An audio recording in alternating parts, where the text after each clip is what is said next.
And Area 51 The Helix Project issue number 3 is written by Trevor Fernandez Lenkovich, art by Marcelo Salazar, colors by Marcio Ferrer, and letters by Taylor Esposito.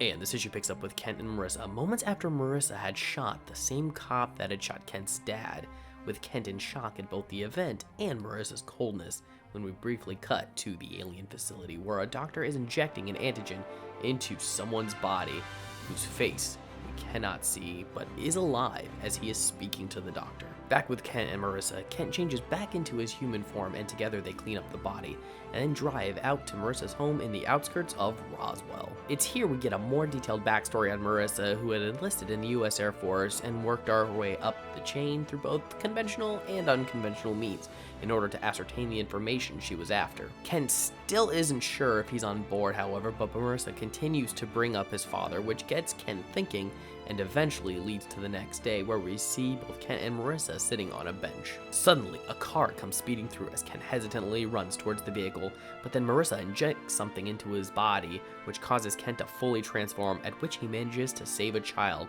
catching the car.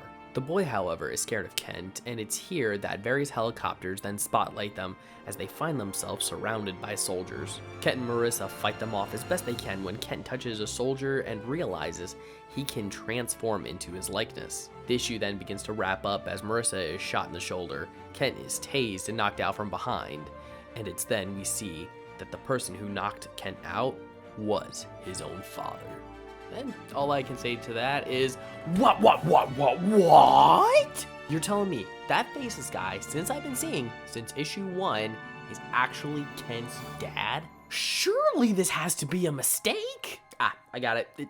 It's a red herring. Because this issue made a specific point to show us that through mere touch, Kent's alien species could transform themselves pretty much into anyone.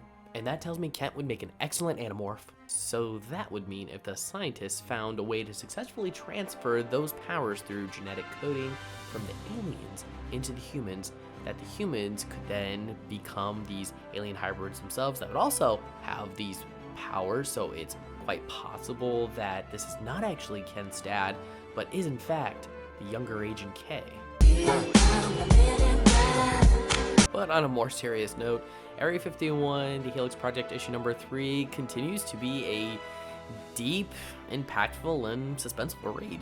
One thing I really liked about this book is Marissa got more of a chance to shine because ever since her introduction, kind of at the end of issue 1 and basically in issue number 2, she's a mysterious character that we knew very little about other than she was the little girl that Kent's dad saved. So getting more on her as a character is very interesting, especially when we realize that she's pretty messed up herself. I mean, this is a girl that went through hell, then decided to put herself through hell and work her way up through the chain of the Air Force by, both doing the military stuff and then, getting closer to her superiors. And, when the mission's at hand, nothing is off limits.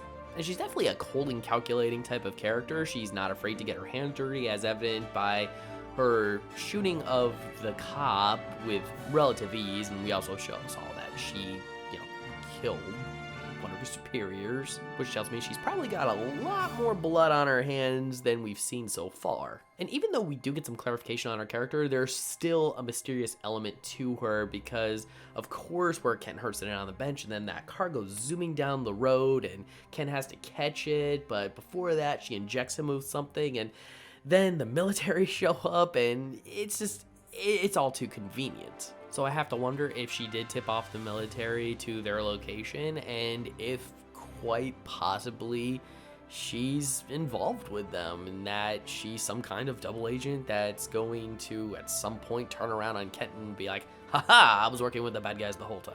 And that's what I like about the character thus far is I could see her going either way with this, either to help Kent or actually capture Kent, or even quite possibly has a plan of her own. One that doesn't really involve either side, and then Kent's just a means to an end. As far as Kent himself goes, he's still a very likable protagonist. He's very hesitant and empathetic when somebody dies. Even the guy that shot his dad, Kent was actually very sad at that because it's like, did the guy really deserve that? And How could Marissa just so readily and easily kill somebody? And then, albeit needing a little bit of a push, is willing to go out there and help people when he sees someone in trouble.